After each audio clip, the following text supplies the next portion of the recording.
이 시간 우리에게 주시는 하나님의 말씀은 우리 마태복음 25장 1절로 13절까지 말씀, 마태복음 25장 1절로 13절까지 말씀을 우리 한 절씩 교독하겠습니다. 그때 천국은 마치 등을 들고 신랑을 맞으러 나간 10처녀와 같다 하리니 그 중에 5은 미련하고 5은 슬기 있는 자라. 미련한 자들은 등을 가지되 기름을 가지지 아니하고 슬기 있는 자들은 그릇에 기름을 담아 등과 함께 가져갔더니 신랑이 더디 오므로 다 졸며 잘세. 밤중에 소리가 나되 보라 신랑이로다 맞으러 나오라 하매 이에 그 처녀들이 다 일어나 등을 준비할세. 미련한 자들이 슬기 있는 자들에게 이르되 우리 등불이 꺼져가니 너의 기름을 좀 나눠 달라 하거늘 슬기 있는 자들이 대답하여 이르되 우리와 너희가 쓰기에 다 부족할까 하노니 차라리 파는 자들에게 가서 너희 쓸 것을 사라 하니 그들이 사러 간 사이에 신랑이 오므로 준비하였던 자들은 함께 혼인잔치에 들어가고 문은 닫힌지라. 그 후에 남은 처녀들이 와서 이르되 주여 주여 우리에게 열어주소서. 대답하여 이르되 진실로 너희에게 이르노니 내가 너희를 알지 못하니라 하였느니라. 다 함께 그런즉 깨어있으라. 너희는 그 날과 그 때를 알지 못하느니라. 아멘. 오늘 말씀도 종말의 말씀이죠. 종말의 때를 준비하는 성도의 삶의 자세를 말하고 있습니다. 예수님이 이제 십자가에 달리시기 전에 이 종말의 때에 대한 말씀을 주시는 거죠. 평상시 이런 말씀 안 하셨는데 이제 십자가를 지셔야 하시는 그때 이런 말씀을 이제 하시는 겁니다. 종말의 때와 징조에 대해서 사람들은 많이 오해하죠. 그리고 잘못 해석합니다. 저도 고등부 시절에 종말에 대한 얘기가 많이 있었거든요. 다미성교회. 그거 믿지는 않았지만 그 당시에 또 중요한 책이 있었어요. 내가 천국을 보았다. 퍼시 콜레 박사가 한번 우리나라를 휩쓸고 지나갔는데 저는 그 책을 보았거든요. 그 책을 볼 때 굉장히 은혜로웠습니다. 굉장히 중요한 출판사에서 나온 책이기 때문에 봤는데 나중에는 그게 그 사람이 지어낸 거라는 얘기였죠. 거짓말이었다는 말을 나중에 듣게 되었습니다. 그런 일들이 참 많이 있었어요. 그리고 어떤 친구들은 천사의 음성이라고 녹음까지 해가지고 갖고 돌아다니고 저보러도 한번 들어보라고 한번 들어봤는데 애기 소리 같은 게 막 나는데 저게 천사의 소리인지 뭔지 저는 귀담아 듣지는 않았습니다만 그 당시 그런 일들이 많았습니다. 신앙에 대해서 신비한 일들에 대한, 그리고 그 당시에는 기도원을 많이 갔잖아요. 은사가 많았기 때문에 은사가 많은 만큼 또 미혹하는 영도 많았다는, 그때가 그랬던 시대였습니다. 사람들은 그런 종말의 때에 대한 관심이 많았고 그래서 여러 가지 이야기들이 많이 있었음을 기억하게 됩니다. 이 말씀을 보면서 여러분 24장부터 종말에 대한 말씀을 하실 때 두 가지 공통점, 예수님 계속 말씀하시는 거 있죠. 어느 누구도 알지 못하게 깨어 있어야 한다. 하나님 외에는 아무도 알지 못합니다. 그러니까 날짜를 말하면 거짓말이다. 이렇게 일단 생각하시면 되고, 두 번째는 큰 사건들, 사람들에게 놀라게 하는 사건들이 많이 나타나게 되는데 전쟁일 수도 있고 기근일 수도 있고 재난일 수도 있는데 그런 큰 사건들을 볼 때 이게 말세다 이렇게 말하지 말라는 거예요. 주님께서 지금 계속 24장에 그런 말씀하지 않습니까? 그런 것들은 반드시 있어야 할 것인데 마지막은 아니다. 이제 시작일 뿐이다. 그런 말씀 하시는 겁니다.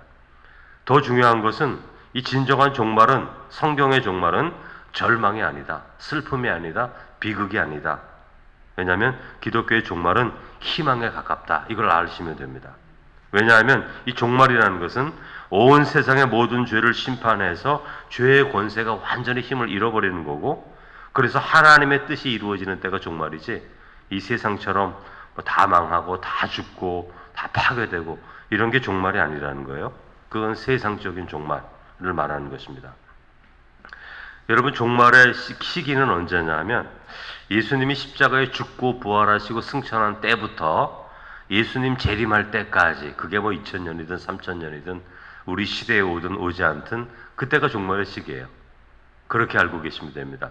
마치 내일 모레 있을 것처럼 그게 아니라 그때는 우리가 알지 못하지만 우리는 지금 종말의 때를 살고 있다. 그래서 우리가 말세라 그러잖아요. 2000년 전에도 말세라 그러고 2000년 후에도 말세라 그러는 이유는 예수님 부활하신 이후부터 예수님 재림할 때까지가 말세거든요. 그러니까 우리가 지금 말세의 삶을 살아가고 있다. 그렇게 생각을 하면 되는 것입니다. 예수 그리스도께서 십자가의 죽음과 부활로 죄를 이기셨죠. 그래서 종말을 향해 나아가는 성도들은 마지막 종말을 때를 맞이할 때까지 예수 그리스도를 힘입어서 죄를 이길 수 있는 거예요. 그리고 소망 가운데 살아갈 수 있게 되는 것입니다. 그러니까 빌립보서 1장 6절에 보면 너희 안에서 착한 일을 시작하신 이가 하나님이죠.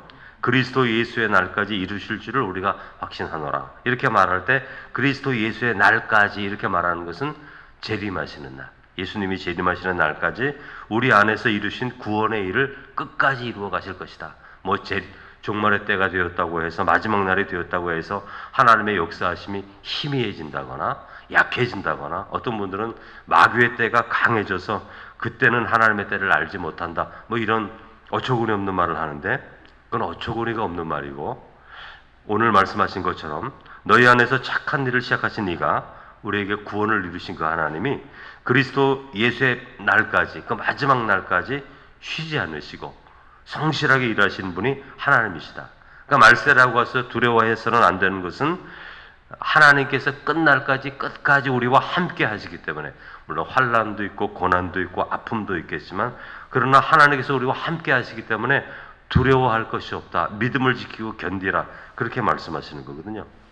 그러니까 종말론자들의 거짓말을 어떻게 알 수 있냐면 그날에는 환난이 지극히 심하고 하나님의 능력이 사라질 될 것이고 어둠의 세력이 강해질 것이고 이렇게 공포를 조성하는 분들이 많이 있는데 그거는 다 거짓말이고 예수님은 그런 말씀을 하신 적이 없다. 이렇게 생각하시면 되는 것입니다.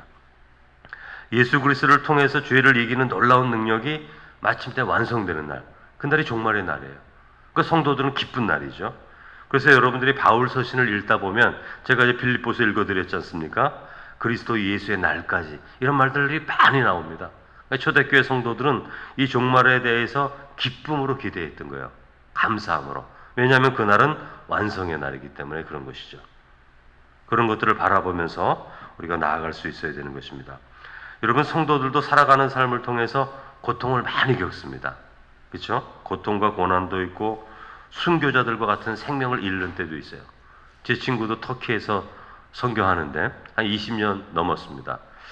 하루는 전화가 왔어요. 한 20년 전에 새벽 일찍 자기 아들이 터키 해변에 있었는데 전도하러 나갔다가 파도에 휩쓸려서 죽었다는 거죠. 그래서 이제 저하고 친한 친구니까 저에게 이렇게 전화를 했죠. 선교사로 헌신하며 살아가는 삶 가운데도 하나님 앞에 헌신하잖아요. 생명을 다 드려서. 그럼에도 고통이 있는 거죠. 아픔이 있는 거죠. 우리가 하나님을 잘 믿는다고 해서 고통이 없습니까? 그건 거짓말이죠. 예수님은 하나님을 가장 잘 믿은 분이신데 큰 고통 받으셨잖아요. 아벨도 하나님을 잘 믿는 사람인데 돌에 맞아 죽지 않습니까? 악인을 통해서. 하나님이 지켜주지 않아서 그런 게 아니라 우리의 삶 가운데는 하나님의 나라뿐만이 아니라 세상의 나라가 있기 때문에 고통도 있고 아픔도 있어요. 그러나 성도의 삶은 고통도 있고 아픔도 있지만 그 가운데서 새 힘을 얻고 또 희망을 바라봅니다. 이 친구가 아들을 터키에서 잃었다고 해서 떠나지 않았어요. 오히려 더 떠나지 못하고 지금 20년이 지났는데도 사역을 열심히 하고 있습니다. 이런 슬픔과 아픔과 고통과 안타까움이 언제 은혜로 다 회복됩니까? 마지막 날에 회복되죠. 우리가 이해하지 못했던 것, 우리가 의심스러웠던 것, 도대체 하나님이 이런 일들을 나에게 왜 허락하셨을까? 언제 다 알게 되시죠? 마지막 날, 하나님의 선한 뜻이 그 가운데 있었다는 것, 그 고통과 아픔 가운데서도 하나님이 우리와 함께 하셨다는 것, 그 하나님의 신실하심을 그날에 더 분명히 알게 되기에 우리는 그 마지막 날에 기쁨과 감사함으로 하나님께 영광 돌리게 되고 또 악한 죄를 범했던 사람들, 하나님이 없는 것처럼 살았던 사람들은 하나님이 의의 심판자인 것을 깨닫게 되고 그날에 자기 자신의 죄에 대해서 큰 부끄러움을 당하고 그 죄의 결과를 짊어져야 하는 책임을 져야 하는 때가 그 마지막 날이죠. 그러니까 그 마지막 날은 어떤 날이에요? 비유로 말하면 의의 재판장 앞에 서는 날. 여러분, 우리가 사기를 당했어요. 근데 어떤 의로운 재판장이 모든 것들을 다 바라보면서 너 죄가 무죄이다, 그렇게 말하면 우리의 모든 무거운 죄의 짐이 다 없어지지 않습니까? 기쁨과 감사가 있지 않습니까? 그런 날이 마지막 날이다, 그렇게 말씀해 주시는 거죠. 오늘 비유로 말씀해 주십니다. 이 비유 말씀도 종말의 때를 살아가는 성도들의 삶에 대해서 말씀해 주시는데, 핵심은 이거죠. 준비하고 예비해야 된다. 왜냐하면 마지막 13절, 그런즉 깨어 있으라, 너희는 그날과 그때를 알지 못한다. 다시 말씀해 주세요. 깨어 있으라. 근데 이 비유가 열처녀의 비유인데, 이 열처녀의 비유가 결혼식 비유잖아요. 혼인식 비유. 예수님이 종말의 때를 말씀하시는데 혼인식으로 비유하신다는 게 중요한 겁니다. 혼인의 날은 가장 기쁘고 즐거운 날이거든요. 그러니까 예수님은 지금 종말의 때를 말씀하시면서 가장 기쁘고 즐거운 날이 종말의 때다, 이거 말씀하시는 거예요. 그래서 열처녀의 비유를 드시는 거예요. 다른 비유로 드실 수 있지 않습니까? 뭐 전장의 비유로 들을 수도 있고, 뭐 다 죽는 비유를 들 수도 있고, 여러 가지 비유를 들 수 있는데 혼인식 비유를 듣는 거예요. 혼인식 비유. 마지막 날은 기쁨과 즐거움과 감사가 넘치는 날이 된다, 이 말씀 하시려고 그러는 거죠. 그 가운데 열처녀가 있는데 신랑을 다 기다립니다. 혼인잔치에 신랑을 인도하기 위해서 등불을 들고 기다리는 사람인데, 지혜로운 처녀는 등을 가졌고 여분의 기름을 또 준비합니다. 이게 중요하죠. 여분의 기름을 준비하고, 미련한 처녀는 등만 가져가죠. 그 등 안에 이제 기름이 다 있어요. 그러나 여분의 기름은 가져가지 않습니다. 그러니까 등과 함께 있는 기름만으로 충분할 것이다, 이렇게 생각하는 거죠. 여러분, 그들의 생각에는 보통 때처럼 결혼식은 이 정도에 진행되지, 이때면 이 정도 기름이면 될 거다 하고 기름 그것만 가져가는 겁니다. 그런데 5절에 보면 신랑이 더디 오므로 다 졸며 잘세. 근데 그날은 보통과는 달랐다는 거죠. 신랑이 늦게 오는 거죠. 여러분, 미련한 사람과 지혜로운 사람이 언제 구별되죠? 평상시에 구별 안 됩니다. 그래서 양과 염소라 그러잖아요. 평상시에 구분이 안 돼요. 하나님 앞에 가면 양은 양으로, 염소는 염소로 구분됩니다. 이 세상에서는 양과 염소가 구분이 안 된다는 거죠. 하나님 앞에서만 구분이 됩니다. 지혜로운 처녀와 미련한 처녀가 언제 구분이 되죠?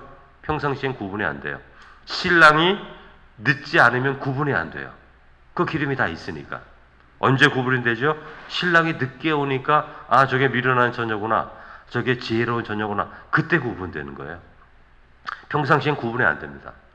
교회가 평상시에 편안할 때 구분이 안 돼요. 누가 신앙이 있고 성숙한 자인지, 누가 성숙하지 않은지.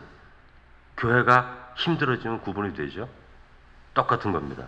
여러분, 예수님이 갈릴리 바다에서 제자들하고 배를 타고 가는데 광풍이 불어요. 광풍이 부니까 파도가 치고 파도가 물에 넘치게 되고 가라앉지 않습니까, 배가. 그러니까 그 제자가 뭐라 그래요? 우리가 죽게 되었습니다. 주님을 막 흔들어 깨우면서 우리가 다 죽게 됐는데 지금 주님 뭐 왜 줄고 계십니까? 막 그러잖아요. 외치지 않습니까? 여러분, 광풍이 불지 않으면 제자들에게 믿음이 없는지 알 수가 없어요. 다 그냥 그럴듯해 보이거든요. 근데 광풍이 치니까 믿음 없는 게 그냥 드러나는 거죠. 그러니까 예수님이 지적하는 겁니다. 믿음이 없는 자들아, 이렇게 말씀하잖아요. 그러니까 평상시에는 누가 지혜 있는 자인지 미련한지 알 수가 없어요. 누가 양인지 누가 염소인지 알 수가 없습니다. 고난과 고통이 우리의 삶 가운데 들어올 때, 삶의 비상시기가 될 때, 그때는 그대로 드러나는 거예요. 누가 염소구나, 누가 양이구나, 누가 지혜로운 처녀구나, 누가 미련한 처녀구나, 그때 알게 되는 것이죠. 그러므로 여러분, 우리 자신을 그때 바라볼 수가 있어요. 우리의 삶의 과거가 다 있지 않습니까? 내가 이럴 때는 어떻게 했는가, 내가 부족한 자구나, 내가 연약한 자구나, 이거 알 수 있는 거예요. 근데 그게 아는 게 참 중요합니다. 우리가 돌이킬 수 있는 기점이 바로 거기거든요.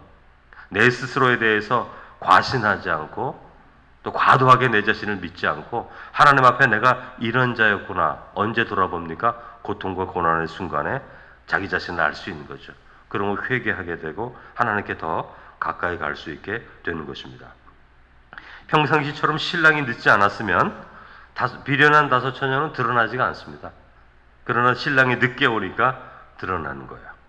신랑이 온다는 소식을 전해 듣고 깨어났을 때 기름이 이제 다 떨어졌어요. 그래서 등을 비출 수가 없습니다. 그래서 그 시간에 기름을 사러 갔다가 혼인잔치에 들어가지 못했다는 거죠. 그래서 13절에 주님이 말씀하십니다. 깨어있으라. 깨어있어 예배하고 준비하라 이렇게 말씀하십니다. 그러니까 무엇으로 준비하는가? 어제도 말씀드렸지만 하나님이 기뻐하시는 삶을 살아, 복음에 합당한 삶을 살아가라, 선한 삶을 살아가라, 착한 삶을 살아가라, 용서하는 삶을 살아가라, 사랑하는 삶을 살아가라. 예수님이 기뻐하시는 삶을 살고 우리가 완전하진 않지만 예수님이 기뻐하시는 삶을 살아가는 그런 삶, 그게 준비하는 삶이에요. 그런 삶을 살아가는 사람들은 종말의 때에 주님께서 가까이 오셔서 어느 날 갑자기 오셨을 때에도 준비가 되어 있어서 주님을 맞이할 수 있게 되는 것입니다. 기쁨으로 맞이할 수 있게 되는 것입니다. 그러므로 여러분, 우리의 삶 가운데 열매를 잘 확인해야 돼요. 우리의 마음의 생각의 열매, 입술의 언어의 열매, 사랑의 태도의 열매, 예수 그리스도의 마음을 내가 가졌는지 체크해야 됩니다. 왜냐하면 그것이 예비하고 준비하는 거죠. 그게 준비가 되어 있다면 예수님 언제 오시더라도 우리가 맞이할 수 있게 되는데, 여러분도 주님을 기쁨으로 맞이할 수 있는 성도 되시기를 주님의 이름으로 축원합니다. 사랑이 많으신 하나님, 오늘은 어린이날입니다. 이 세상에 많은 생명들을 주셔서 어린 아기로 태어나 그들이 아름답게 잘 성장하는 가운데 그 어린아이들의 생명이 또 이 나라와 온 세상의 희망인 줄로 믿습니다. 예수님도 구원하기 위해 오셨을 때에 어린아기로 태어나셔서 그 시기를 잘 지나가시는 것을 우리가 바라봅니다. 우리 이태원 제일교회 가운데 속해 있는 14명의 어린아이를 하나님께서 기억하여 주시고 저들이 예수님의 지혜와 예수님의 온전한 사랑의 마음으로 잘 자라게 하셔서 이 세상이 아무리 어두울지라도 하나님께서 주신 진리의 빛을 비추어가는 복되고 아름다운 삶이 될 수 있도록 주께서 은혜를 베풀어 주옵시고, 우리 몸된 교회 가운데 많은 어린이들이 주님의 말씀을 듣고 자라 이 세상을 비추는 빛으로 성장할 수 있도록 은혜를 더해 주시옵소서. 저희들은 다섯 처녀와 같이 여분의 기름을 준비하여 우리 주님 오시는 날 기쁨으로 준비하기를 원합니다. 이 땅을 살아가는 가운데 서로 사랑하고 섬기며 협조하여 주고 용서하여 주고 예수 그리스도의 마음을 닮아 살아가는 가운데 주님 언제 오실지라도 기쁨으로 맞이할 수 있는 하나님의 자녀들 다 되게 하여 주옵소서. 예수님의 이름으로 기도드립니다. 아멘.